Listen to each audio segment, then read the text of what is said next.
Suspense, which is usually heard at this hour on Thursday nights, is taking its customary summer holiday. Suspense returns to the air 6 weeks from tonight on Thursday, September 1st.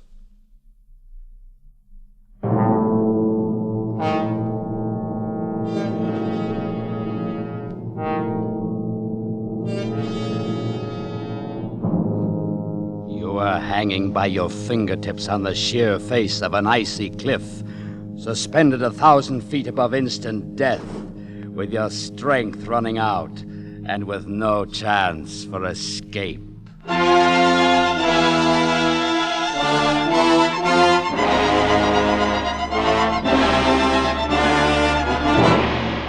We offer you Escape, designed to free you from the four walls of today for a half hour of high adventure.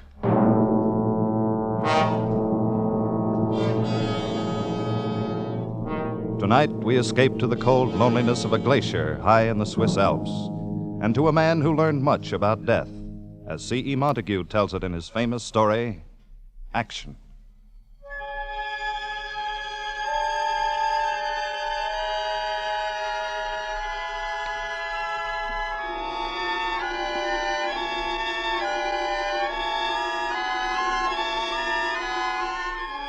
High in the Swiss Alps, well above 12,000 feet, a man clings with desperation to the frozen glass wall of the Chaliot Glacier. Hands and feet jammed into shallow steps, chopped in the iron-hard ice. A cold wind drives a spray of dusty sleet along the overhanging wall, and the sun has fallen away among the crags to the west. Darkness lies 1 hour ahead. The man has climbed with painful care 1,000 feet up the glacier's face from the broken moraine at the foot, and has moved now onto the underside of a great bulge in the ice, a part of the wall which breaks out beyond the perpendicular. And the man is forced to hang from slots cut by his axe, such as a sloth hangs from a tree branch. 12 more feet lie between him and the brow of the overhang, 6 more steps to be chopped out with the axe. And 1,000 feet of void space waits beneath him. The man is unable to lift his heavy axe for even one more stroke. He is tired, and he is 52 years old. No experienced mountaineer would ever attempt the west face of the Chaliot Glacier, and yet this man is an experienced mountaineer. And why? Why?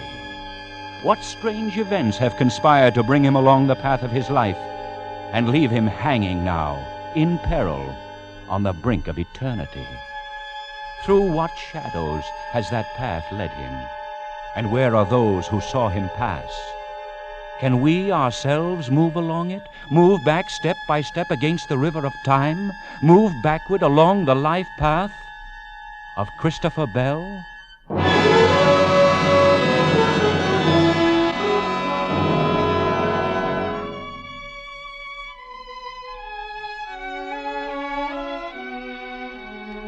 My name is Jean Vajour. I'm a guide for all the mountain trails on the Weisshorn and the Schalihorn. I talked with Mr. Bell this morning as he was leaving the village. Though, of course, at the time I did not know that was his name.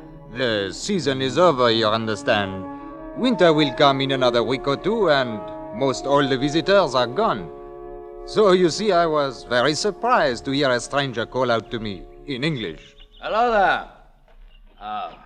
Which of these paths takes me to the foot of the Chaliot? The one on the left. But you will find no chimney there, sir. One arrives very soon at the glacier and can go no farther. Except, of course, to climb up it. The glacier? But that is impossible. It has never been done. Of course not. It's never been tried. There is not anyone who would be so foolish, monsieur. No, it isn't that. There are plenty of foolish people in the world. But even they hold on to their margin of safety.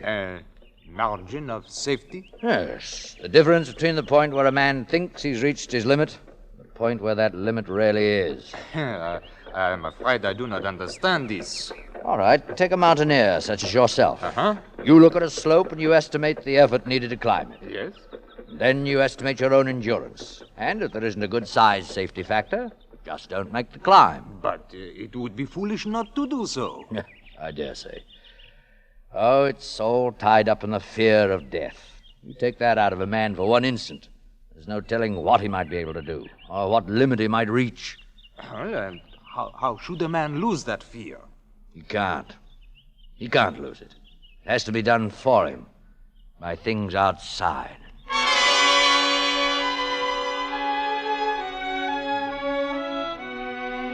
He turned and left me then, this Mr. Bell, and walked up the path towards the glacier. That was early this morning, and I did not see him again. His talk with me made no sense, and I could not understand what he meant to do or why he was going to do it. I remember thinking, what a strange man. But I really know nothing more about him. I believe he arrived in the village only last night and took a room in the Zinal Inn.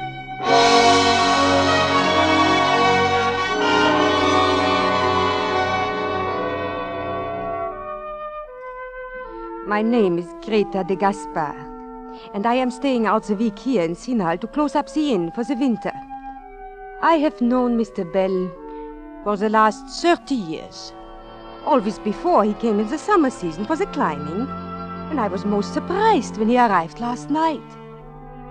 I opened one of the rooms and I found something for him to eat, and then later we sat and talked in front of the fire in the big empty lounge. Now, this is very good coffee, Madame Gaspard. Thank you, Mr. Bell. Had you let me know you were coming, I would have had everything ready for you, just like all the other times. Like all the other times. Now, this one's a little different, Madame Gaspard. You might call it a special visit. Oh, it is all so different now from the old days.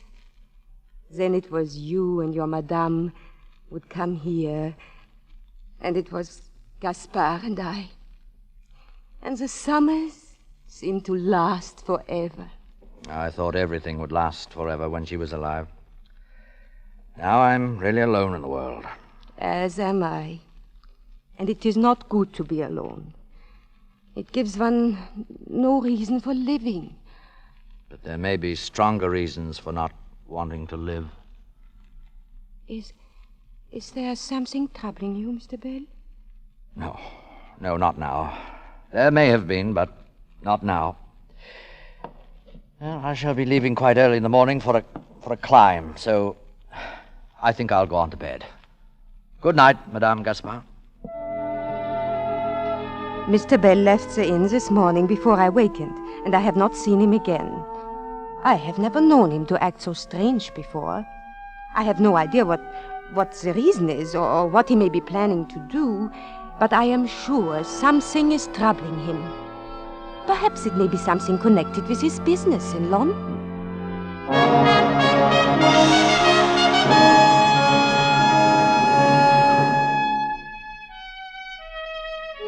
My name is Matthew Bruff. I've been chief clerk to Mr. Bell's London office over the past 25 years. I've always found him to be a considerate and dependable employer. I've never noticed anything you might call unusual about him until one day, about 3 weeks ago. Mr. Bell entered the establishment a bit late, as I recall, and passed immediately into his own office without acknowledging my customary greeting. A little while afterward, he sent for me. Well, Matthew, where do we go from here? I can't say that I follow you, Mr. Bell.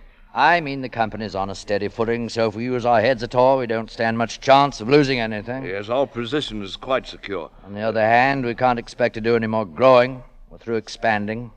Now on, it's merely a matter of operation. Most enviable conditions, sir. Is it? There's nothing more to look forward to, nothing more to work for. So, where do we go from here? Sir, Matthew, I'm putting you in charge of the business, turning it over to you effective this week. Mr. Bell, you can't possibly mean that. Oh, yes, I've just decided. But what are you going to do, sir? I'm taking a trip. I'm going to Switzerland, maybe do a little mountain climbing. Oh, well, then at least it's only temporary, just for whatever time you're gone. Yes, that's right. For whatever time I'm gone. Just for whatever time I'm gone.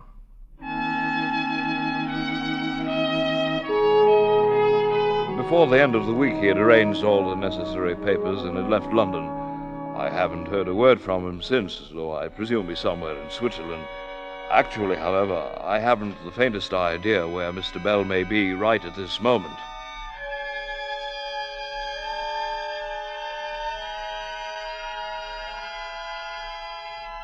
On the glacier, minutes pass, and the shadows grow longer from the jagged peaks to the west of the Shalioc, and reach out with dark fingers toward the man who clings to the icy wall.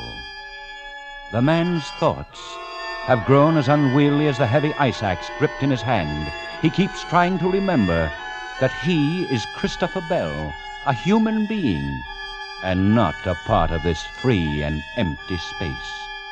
For he knows if he stops remembering that, he may forget all else too, and then let go.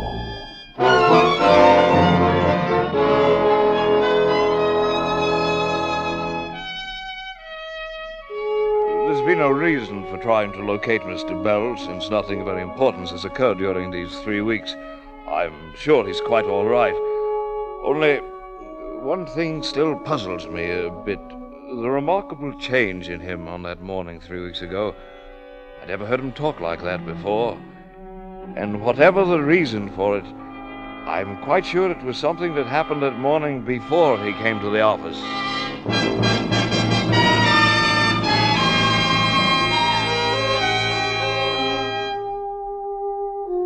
My name is John Oxford.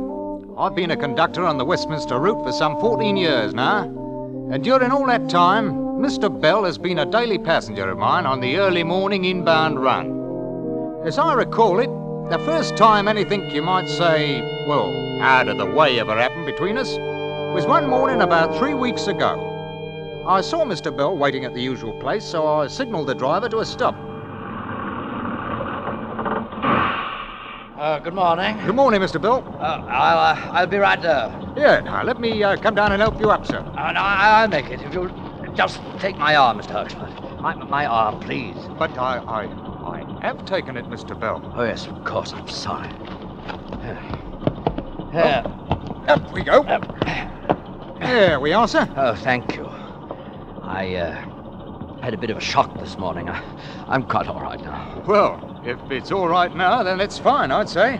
You take hold of that strap there now. Oh, yes, of course. Oh, just a moment. I have the fare here somewhere. Oh, yes. Here you are. Thank you, sir. No, thank you. Well, I don't quite understand what you mean, sir. Mr. Huxford, have you ever had anyone take your arm and help you up a flight of steps? No, and I might say I hope the day never comes when I'm sorry, sir. Not at all. Thank you, Mr. Huxford. Thank you very much. I don't rightly know what was wrong with him, though it's certain that something was. As I haven't seen him for nearly 3 weeks now. I can't imagine what it might have been that happened to him that morning before he got on the bus.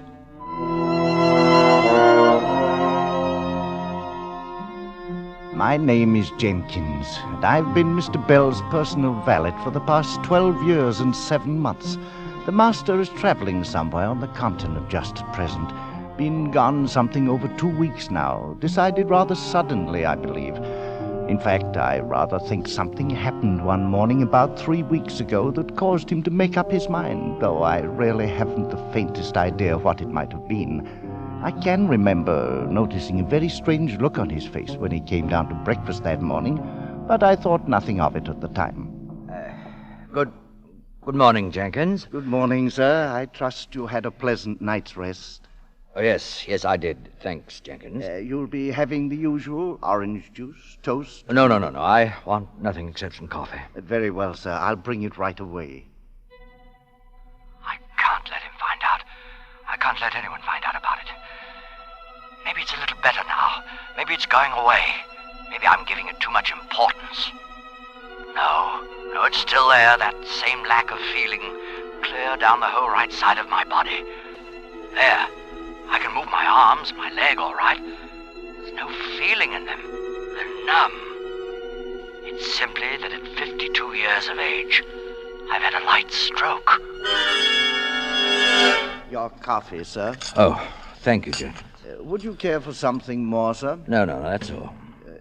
If you pardon me, sir, you don't seem quite yourself this morning. I do hope you're not ill. Oh, no, I'm quite all right, Jenkins. I hope you won't mind my saying this, Mr. Bell, but you don't take very good care of yourself anymore. Oh, now, Jenkins. It's been years now since you had a checkup, sir. Not since the mistress passed away, in fact. I'm quite all right, Jenkins. I'm quite all right. Then I'm relieved to hear it, sir. I'll bring your paper now. Good Lord. Is this what a man slaves his life away for, to end up helpless, dependent upon others, to be wheeled about, put out in the sun, taken in, like some great fat lava? Oh, it's disgusting. But I've got to face it. This stroke is the first warning. There'll be others, worse ones. And in a short time, I'll be helpless. Oh, there must be some way out. Not suicide, but some way. There's got to be some way.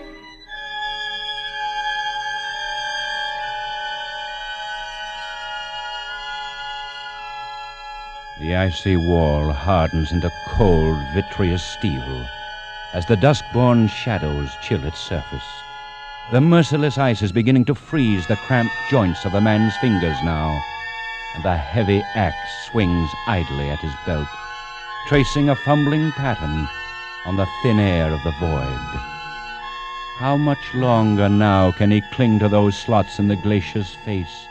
How much longer does he have to live? 30 seconds? A minute? What's the margin of safety now? And what does a man think of while his pulse beats slower and he waits to die? Strange how I'm able to go on hanging to this slope, clinging on to life, when I can't feel another ounce of strength left in me. I was right, dying isn't so bad, really.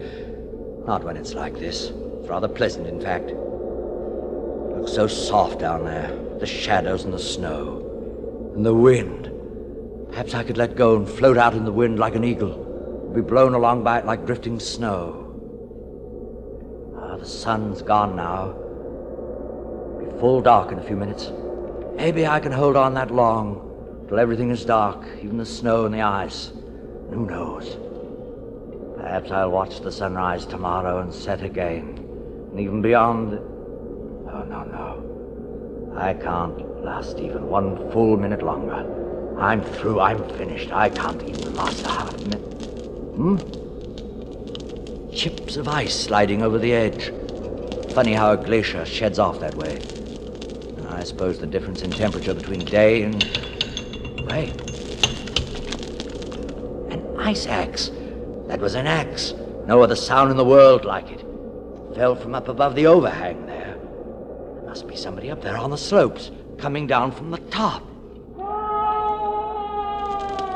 There is. Wait, that's 5, 6, 7, 8, 9, 10. That's a mountaineer's call for help. Someone's dropped his axe and he's in trouble up there. It's right above this bulge. If I can only...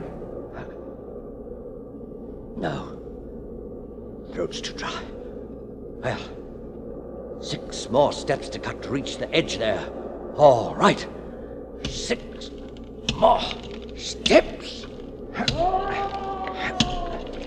Now, 5 more steps.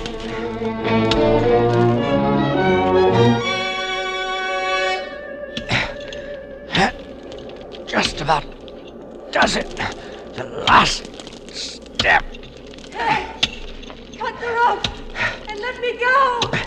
There's no use in both of us going. Good Lord.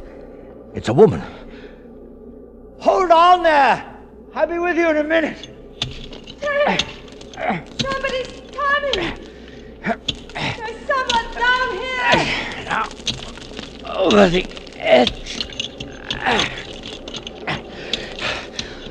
Take it easy there. Everything's going to be all right. Oh, thank heaven.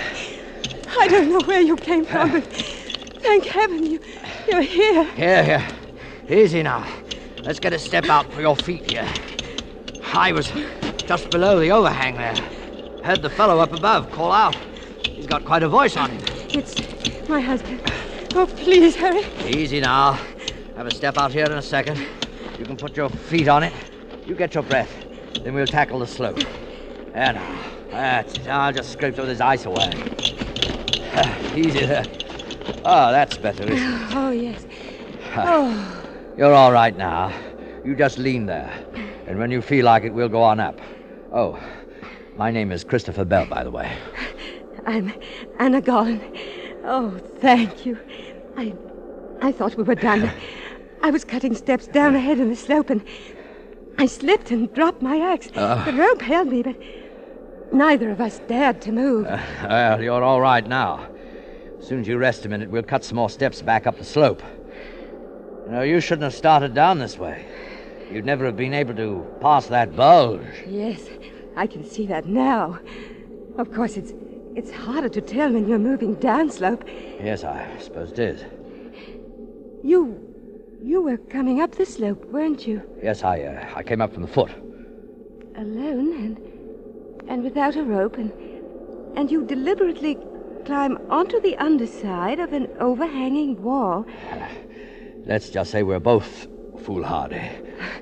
Is that what you call it?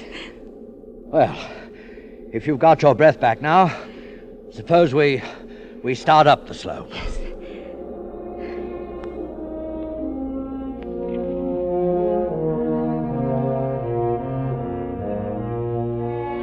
My name is Theodore Gollan, and I am the husband of the woman who slipped and fell on the wall of the glacier. I'm a physician, formerly of Harley Street, London. I've practiced in Paris for several years now. I met Mr. Bell when he and my wife reached the ice ledge where I stood waiting above them. I was not immediately aware of his trouble, but found out about it a short time later, when we reached the rest hut at the top of the ridge. While my wife heated water for tea at the far side of the room, Bell and I fell into a much more personal conversation than strangers normally do. This sometimes happens when people have been very close to death.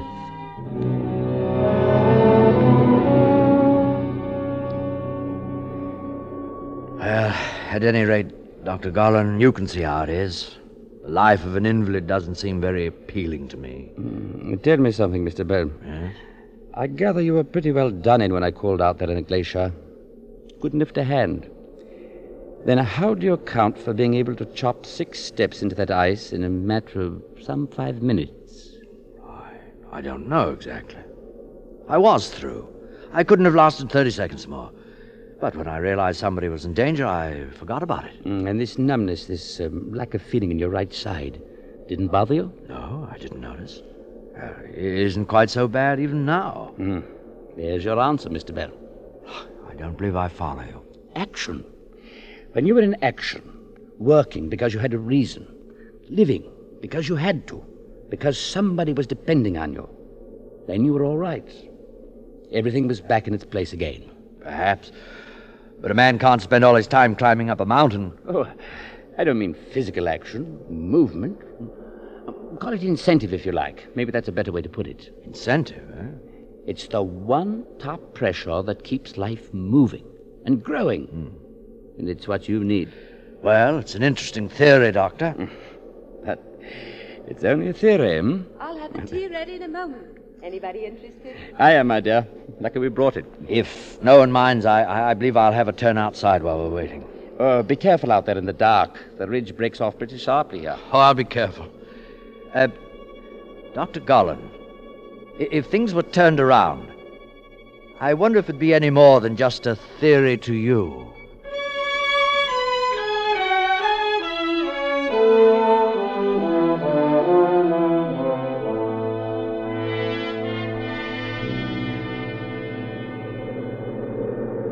Mr. Bell, where are you? I'm over here, Mrs. Gollan. Beautiful, isn't it? With the stars so clear and bright. Yes, Well, there won't be many more clear nights before the winter storms. It would be a shame to give it up, you and I. What do you mean? I've got to say this quickly. We're not the kind to commit suicide, you and I. What? You deliberately climbed into a dead end out on that glacier. And, I did the same thing. I went ahead and I picked the route down that slope. Sure. No, wait. In 30 seconds, I would have cut myself loose from that rope. Oh, we went to an awful lot of trouble so we wouldn't have to call it suicide. But why? I have a brain condition. There's no point in going into it, but it's incurable. Sooner or later, at any moment, I shall go blind. Oh, no. My husband doesn't know about it, and I don't want him to know. I'll make a bargain with you. What sort of bargain? I'm not brave, really. To go on living, I need something to cling to. I need to know all the time that there's someone else with courage, too. Mr. Bell, I'll go on living if you will. I'd say you're amazingly brave. If I were, I could do it alone, without having to make myself dependent on you and on your courage. That sort of thing would work both ways. I wouldn't dare let you down. Nor could I you. Do you want to make that bargain? Shall we go on living, Mr. Bell? As I said before, I am Dr. Theodore Gullen. And I met Mr. Bell some 3 hours ago on the Shalioch Glacier. At the moment, he's outside the hut a few yards away, talking to my wife. I can hear the sound of their voices, but I can't make out the words. However, I know what they're talking about and what his answer will be. My wife and I discussed that before she went to join him. You may have heard of my wife, incidentally, though it would likely have been under the stage name she uses in the Paris theater. You see, she's quite a talented actress.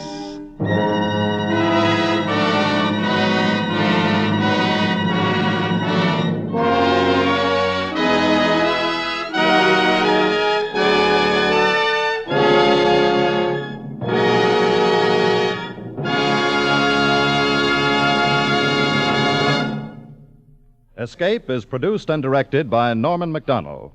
Tonight we have presented Action by C.E. Montague, adapted for radio by Les Crutchfield.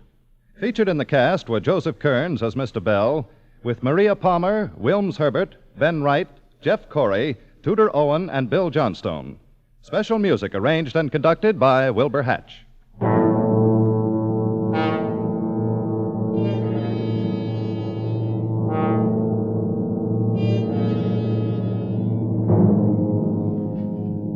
Next week, You are trapped in the native quarter of Mozambique, with the police closing in on you, while at your feet lie 2 dead men, and standing beside you is a sultry girl who offers you escape.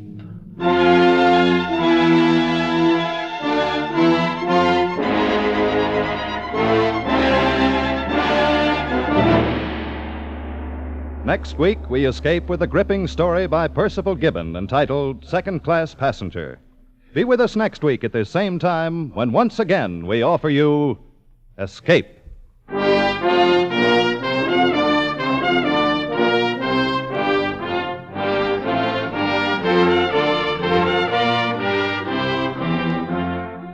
And now stay tuned for Casey, crime photographer, to hear the story of Durable Dennis.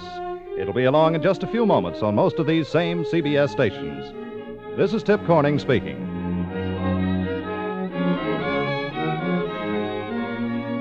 This is CBS, the Columbia Broadcasting System.